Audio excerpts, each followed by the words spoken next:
kami dari kelompok 1 ingin menganalisa tentang anotasi penyiksaan penyidik terhadap terdakwa untuk mendapatkan pengakuan nomor register perkara .211.1.PIB.AM/2013/PN Jakarta Selatan.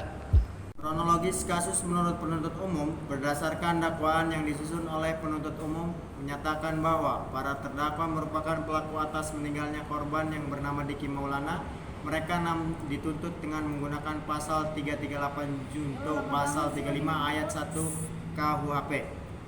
Perkara ini bermula ketika para terdakwa bersama dengan saksi Nurdin Prianto alias Benges dan Andro Ucok Suprianto alias Andro, perkaranya diajukan terpisah telah melakukan tindakan kekerasan terhadap korban yang bernama Diki Maulana di Jembatan Layang Cipulir pada tanggal 30 Juni 2013 sekitar jam 8 waktu Indonesia Barat. Perbuatan tersebut bermula ketidaksukaan para terdakwa terhadap korban yang merupakan pengamen pendatang baru di sekitar Jembatan Layang Cipulir. Ketidaksukaan mereka terjadi karena korban tidak menunjukkan rasa hormat pada mereka yang merupakan pengamen lama di daerah Jembatan Layang Cipulir. Kemudian saksi Benges, Andro, dan para terdakwa membawa korban ke bawah Jembatan Layang Cipulir untuk memberikan pelajaran. Setelah sampai di bawah jembatan, korban segera dikelilingi para terdakwa. Selanjutnya, saksi Benges langsung menusukkan pisau lipat yang selalu dibawanya ke bagian belakang kuping kanan korban dan korban segera menangkisnya. Selanjutnya, saksi Andro langsung mengambil alih pisau tersebut dan menusuk ke tubuh korban mengenai bagian kiri rusuk korban dan korban jatuh tersungkur dalam posisi sujud. Kemudian saksi Benges melanjutkan dengan menusuk bagian atas tangan korban yang dilanjutkan dengan dipukuli oleh perkara terdakwa. Setelah menusuk tersebut, kemudian para terdakwa segera meninggalkan korban dan berpencar. Kemudian pada sekitar jam 1 waktu Indonesia Barat datang petugas polisi yang sedang bertugas. Kemudian terdakwa Ucok yang sedang di daerah tersebut melapor ke petugas tersebut dengan mengatakan bahwa ada mayat di bawah kolong jembatan. Selanjutnya, petugas polisi tersebut bersama dengan terdakwa Fikri, Pau, Ucok, dan saksi Andro mendatangi tempat korban untuk melihat keadaan korban. Kemudian, para terdakwa dibawa ke Polsek Kebayoran Lama atas keterlibatan mereka. Setelah itu, para penyidik pun menyatakan bahwa para terdakwa tersebut merupakan pelaku atas meninggalnya korban Diki Maulana sehabis mendengar pengakuan mereka selama proses pemeriksaan. Pengamen lama di daerah Jembatan Layang Cipulir, kemudian saksi Benges, Andro, dan para terdakwa membawa korban ke bawah Jembatan Layang Cipulir untuk diberikan pelajaran. Setelah sampai di bawah jembatan, korban segera dikelilingi para terdakwa. Selanjutnya, saksi Benges langsung menusukkan pisau lipat yang selalu di bawah ke bagian belakang kuping kanan korban, dan korban segera menangkisnya. Selanjutnya, saksi Andro langsung mengambil alih pisau tersebut dan menusukkan ke tubuh korban mengenai bagian kiri rusuk korban dan korban jatuh tersungkur dalam posisi sujud. Kemudian saksi Benges melanjutkan dengan menusuk bagian atas tangan korban yang dilanjutkan dengan dipukuli oleh para terdakwa. Setelah menusuk tersebut, kemudian para terdakwa segera meninggalkan korban dan berpencar. Kemudian pada sekitar jam 13.00 waktu Indonesia Barat datang petugas polisi yang sedang bertugas. Kemudian terdakwa Ucok yang sedang di daerah tersebut melapor ke petugas tersebut dengan mengatakan bahwa ada mayat di bawah kolong jembatan. Selanjutnya petugas polisi tersebut bersama dengan terdakwa Fikri, Pau, Ucok, dan saksi Andro mendatangi tempat korban untuk melihat keadaan korban. Kemudian para terdakwa dibawa ke Polsek Kebayoran Lama atas keterlibatan mereka. Setelah itu, para penyidik pun menyatakan para terdakwa tersebut merupakan pelaku atas meninggalnya korban Diki Maulana sehabis mendengar pengakuan mereka selama proses pemeriksaan. Diuraikan di dalam surat dakwaan, keberadaan mereka di bawah kolong jembatan Cipulir dikarenakan mereka melihat adanya orang di luar tempat biasanya mereka berkumpul. Saat itu mereka melihat korban masih hidup dengan penuh luka bacok dan sayatan pada bagian wajah, pelipis, leher, dan bagian belakang telinga korban. Saat itu, saksi Andro sempat menawarkan diri untuk dibawa ke rumah sakit, namun korban menolak dan meminta untuk dibawa ke kantor polisi. Namun para terdakwa tidak berani untuk membawa korban ke kantor polisi. Menurut keterangan terdakwa Fikri, korban meninggal tidak lama setelah diajak berbicara dan tidak diketahui siapa yang melapor kepada polisi.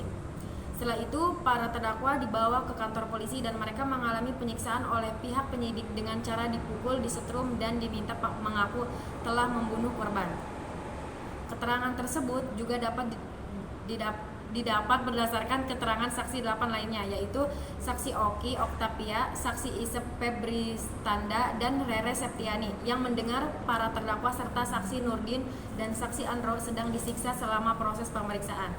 Saksi Rere Septiani juga menyatakan bahwa ada pihak lain yang mengaku melakukan pembunuhan terhadap korban, yaitu Ian. Ian pernah berkomunikasi dengan Rere melalui media sosial Facebook. Saat itu Ian mengaku ikut terlibat dalam pembunuhan korban dan menjual motor korban setelah membunuhnya. Dari pengakuan Ian kepada Rere disebutkan juga bahwa pelaku sebenarnya adalah dia, Brengos dan Jubai. Dari keterangan saksi lainnya, saksi Mardianto dan saksi Ustaji Wajis menyatakan bahwa mereka melihat korban bersama Brengos, Ian dan Jubai sedang mengendarai sepeda motor secara bersama-sama.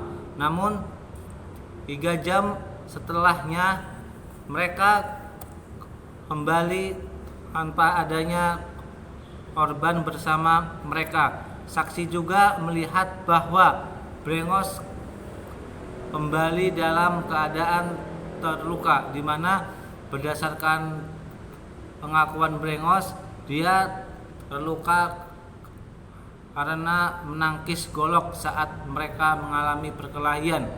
Saksi Ustaji Wajis juga menambahkan bahwa dia mendengar Ian bahwa ia bersama Brengos dan Jubai juga melakukan pembunuhan terhadap korban. Namun dia tidak berani melapor kepada polisi karena takut kalau diketahui mereka bertiga. Hal ini juga sesuai dengan keterangan saksi Dede Setiawan yang menyatakan bahwa Jubai yang telah melakukan penusukan terhadap korban dan saksi juga telah melapor ke polisi, namun tidak ditanggapi oleh kepolisian. Dari keterangan selama persidangan terdapat keterangan yang tidak dijelaskan di dalam surat dakwaan. Melihat keterangan yang berbeda antara penuntut umum dengan pihak para terdakwa, perlu melihat sejauh mana proses pembuktian selama di persidangan. Dari proses pembuktian terdapat 3 hal yang perlu dianalisis lebih lanjut, yaitu adanya dugaan penyiksaan saat pemeriksaan para terdakwa, kekuatan pembuktian atas keterangan saksi penyidik, dan yang terakhir adanya keterangan saksi yang menyatakan bahwa para terdakwa bukanlah pelaku sebenarnya di perkara ini. Keterangan saksi dari penuntut umum dalam membuktikan isi surat dakwaan di persidangan menghadirkan 6 saksi penyidik, di mana 2 diantaranya merupakan saksi verbal lisan. 6 saksi tersebut memberikan keterangan atas penangkapan dan pemeriksaan terhadap para terdakwa dengan rincian sebagai berikut. Saksi Jaidi Pendi merupakan anggota kepolisian yang menerima laporan dari para terdakwa atas adanya mayat seorang laki-laki di bawah jembatan Cipulir. Saksi Jaidi merupakan anggota kepolisian yang menemukan mayat pertama kali dan mengajak para terdakwa untuk diperiksa oleh petugas Polsek Kebayoran Lama dan Polres Jakarta Selatan. Yang kedua, saksi Dwi Kusmanto merupakan anggota kepolisian yang memeriksa tempat kejadian perkara setelah mendapatkan telepon adanya mayat di bawah jembatan Cipulir. Yang ketiga, saksi Rasma merupakan anggota kepolisian yang memeriksa TKP bersama saksi Dwi Kusmanto dan Domingu Imanu. Saksi membawa saksi Andro dan terdakwa Ucok serta Pau ke Polda untuk diperiksa. Saksi menyatakan bahwa dia tidak pernah ikut memeriksa para terdakwa setelah dibawa ke Polda. Inilah hasil dari kelompok kami. Sekian dan terima kasih. Wassalamualaikum warahmatullahi wabarakatuh.